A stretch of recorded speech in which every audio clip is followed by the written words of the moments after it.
Hello, my name is Bayer Marmolejo, and this video is about a participatory observation. This presentation or this video also includes Yuri Gomez, Liliana Marcela Hernandez, Norbey Alpio Science, and Ivan Darío Barragan as part of the crew. And this is a work designed and presented to Jairo Gutierrez de Piñeres, who is our tutor here at the National University, Open and National University.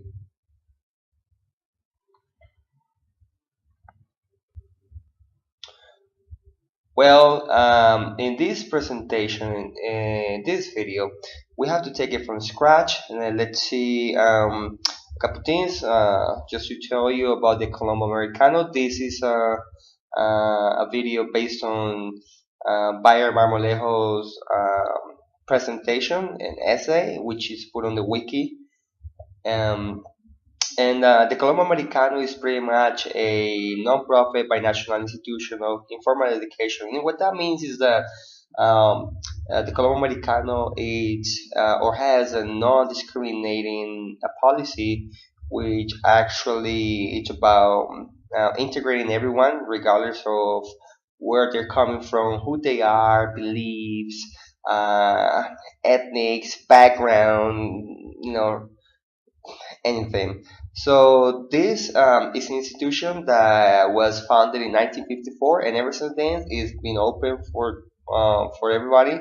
And its main purpose is to teach English, exchanging both the American and the Colombian culture. Here's the logo.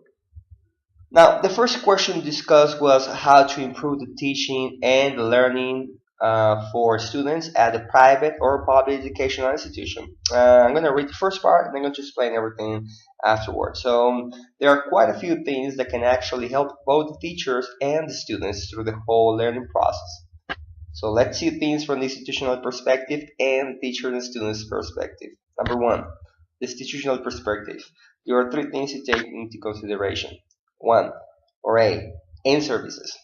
In services is such a powerful tool used in many institutions, especially in this one, because it's let's see in services as on the job meetings, which they go over topics like methodology, administration, logistics, workshops, what's the good, the bad, and the ugly about the teaching process, and this is done every month. So this keeps teachers updated with the latest information in terms of teaching.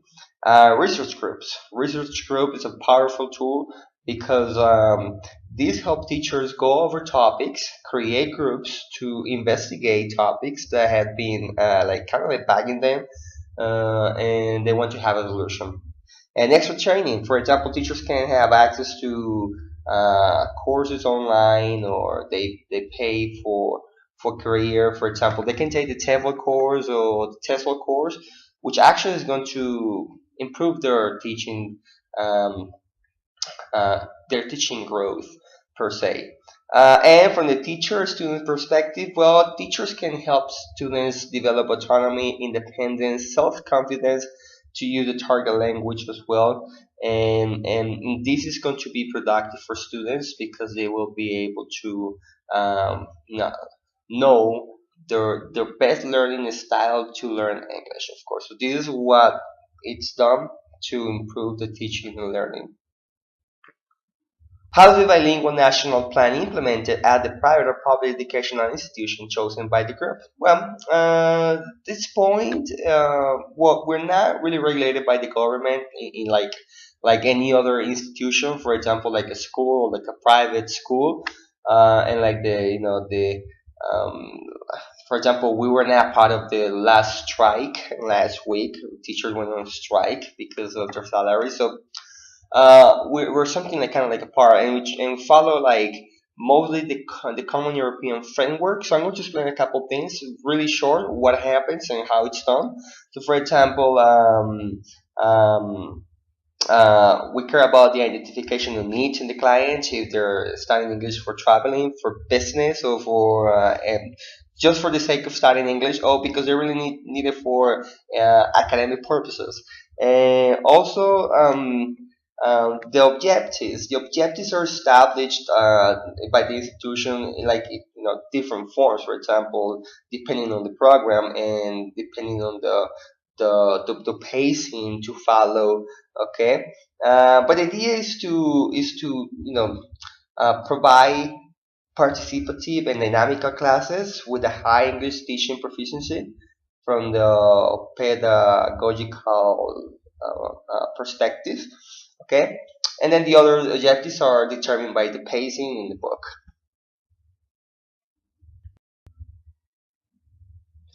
Now, to continue with this, for example, there are also the planning of the material. Mm, Material can be provided by the institution, which is anything from books, CDs, posters. And then teachers can create their own material as well, depending on their needs. For example, copied, adapted materials, authentic material, just mostly implemented. Talking about this, we that leads us to what methodology is implemented at the institution, which is the communicative approach, which is something that is kind of like um, based on three principles. For example, meaningfulness, authenticity, and student centeredness. Also, you have some ideas from the constructivist pronunciation of that constructivist theory, plus the meaningful learning principles. That's included in the curriculum.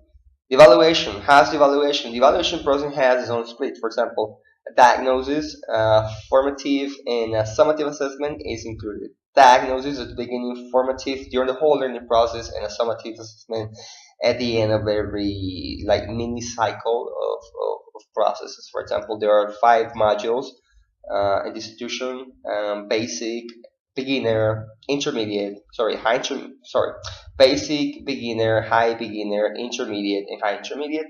And like at the end of every module, there's a summative assessment. And at the end of everything, there's a proficiency test called the Oxford test, which is what determines whether a student graduates or not. And they can reach a B1 to a 2B, like maximum it's B1 to a B2 level, okay, according to the European framework.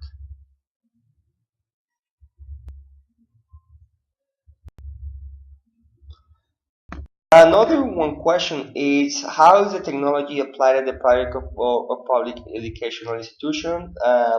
Well, it's very simple.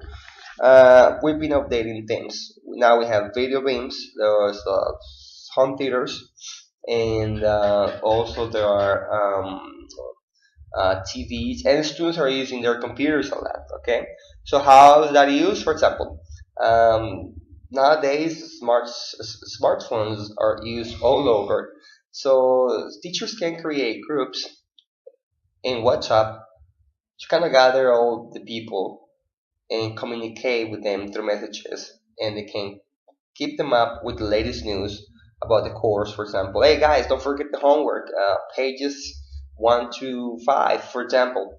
And that's kind of like how the technology is applied. It's being used a lot. Okay, so I'm going to explain that in the next slide.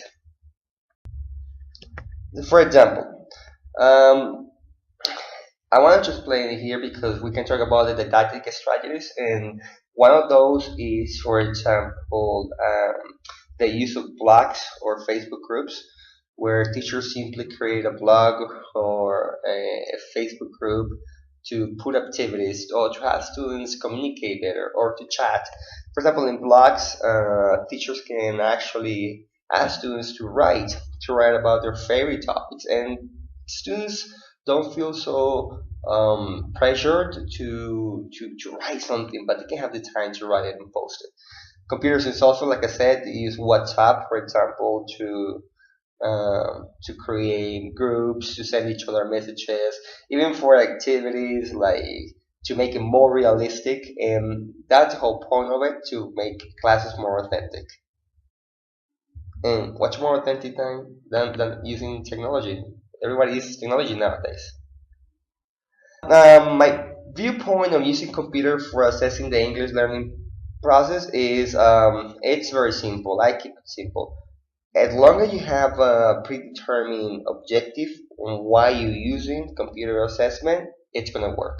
For example, teachers can assess students at the institution in this way. The CT comes with the book comes with a CD that has extra exercises, and those extra exercises are being measured by a grade from 0 to 100%, and it measures how many times the student did the test, how many times um, students how long they took to do the test, how many answers were correct, how many answers were incorrect, and that's how teachers can evaluate students on computer using multimedia CD.